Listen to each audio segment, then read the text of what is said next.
Yo, this is Ben from Hacktivist, and you're listening to Louder. So I'm here with Ben of Hacktivist. How you doing, Ben? Yeah, I'm all good. Okay, I'm guessing you're excited for the new album coming out this weekend? Yeah, extremely excited. It's been a long time in the making, so we're all looking forward to it. And hopefully all the fans will think it's worth the wait. I think they will think that. Yeah, and I'm guessing you spent the last almost 2 years answering questions like, when is the album coming out? Yeah. So I'm not going to ask you that. I'm not going to ask you about touring with Korn. Okay, so if you don't mind, we're going to go a bit deep and heavy, is that right? Yeah, that's all good. Okay. So I was wondering, the band's talking about a lot of political stuff. Do you guys vote? I personally don't vote, no. Okay. I did vote last year, but I just did a blank vote, so just crossed them all out. I have lost faith personally. I mean, I think there's not really anyone to vote for, and I think it's still worth making the point of registering a blank vote to sort of show that you are interested, you are aware and everything, but there's just no one that you consider, that it's worth voting for.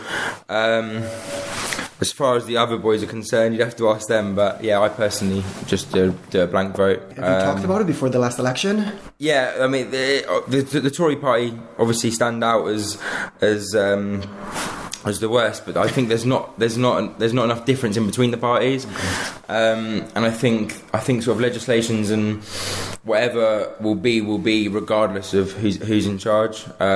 So yeah, I mean, I think Rich was on kind of going to vote for Labour to kind of counteract, only on the sole reason of going against the Tory Party. Okay.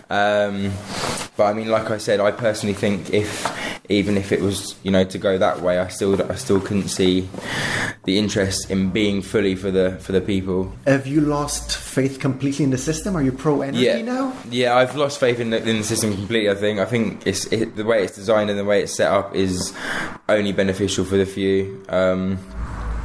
And I think it's going to stay that way unless people start to, I think people are becoming a lot more aware as of recent times.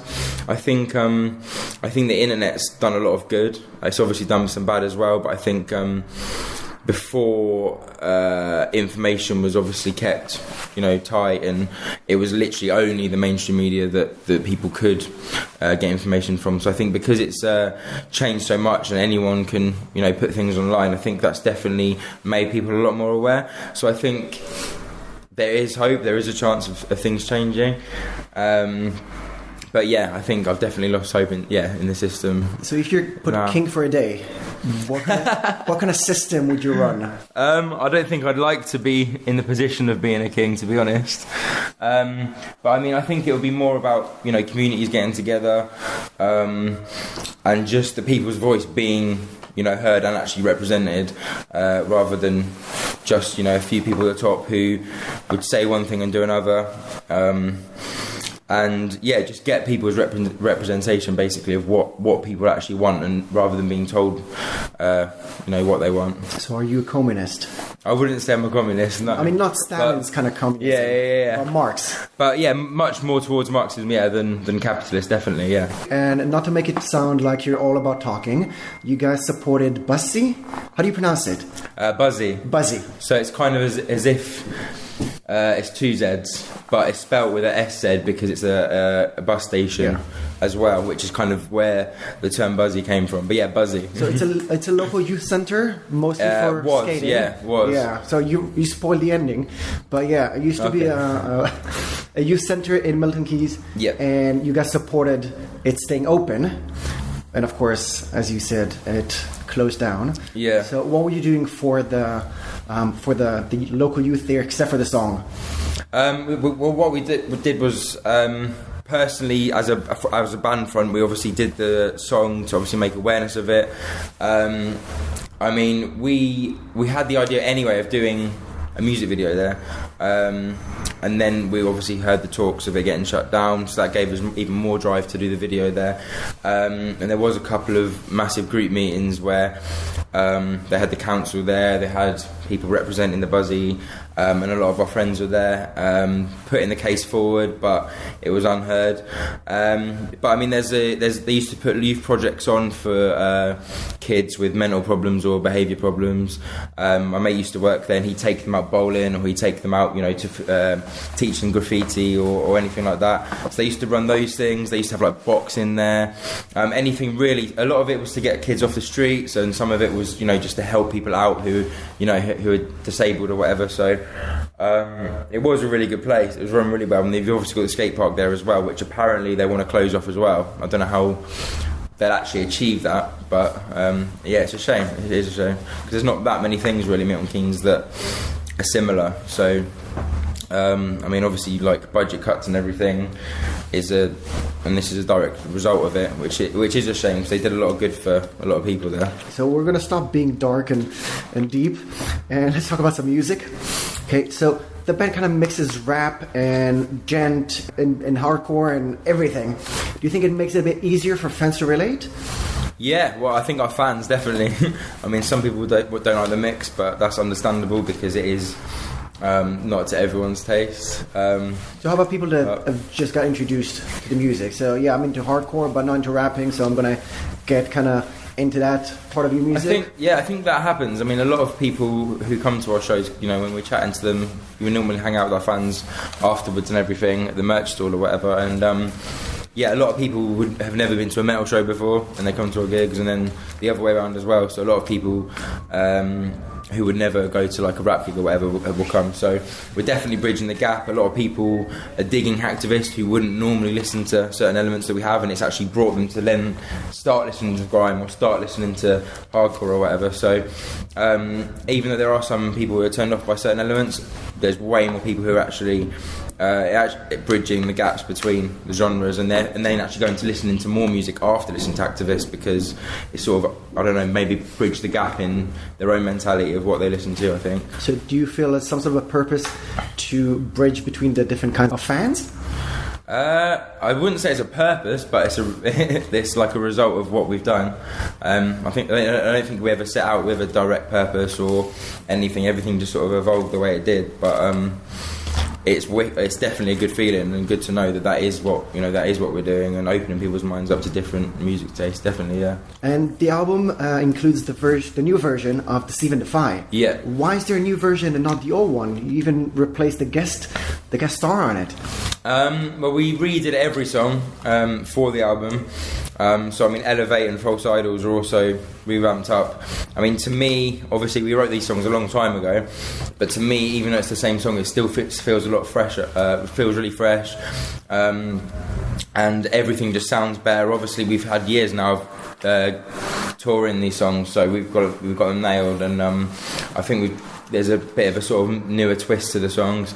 And then in terms of the change of vocals, again, that was just another decision to make in terms of treating it as a new song for the album rather than the EP. So they are the same songs, but every decision we made, every change we made was to make the album that we wanted, and it didn't matter what had changed or anything was different or anything. Regarding one line from that song, Deceive and Defy, you have, they deceived and defy on big screens. Yeah. So at first I thought we were talking about politicians, but then if I'm not mistaken, you said somewhere that it's actually about just heroes of the media. Yeah, I mean, to be honest, anything that's mainstream is what we're referring to. So by big screens, we don't sort of mean a physically big screen, just like big as in I guess it's like a metaphor of just stuff that's in your face. So but it's just reflecting anything that's pumped out there constantly. Programs like X Factor or the news or anything like that people will see daily.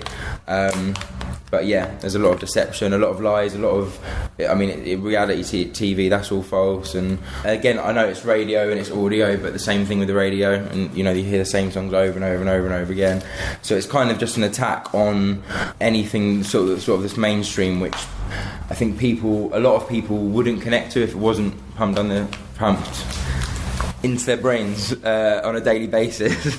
So who's your most recent villain? Oh, David Cameron, it's got to be. Closely followed probably by Simon Cowell. Okay. People like that, that's who we're referring to. Okay, so as we've mentioned, you've been pushing out singles for the last almost 2 years, I think.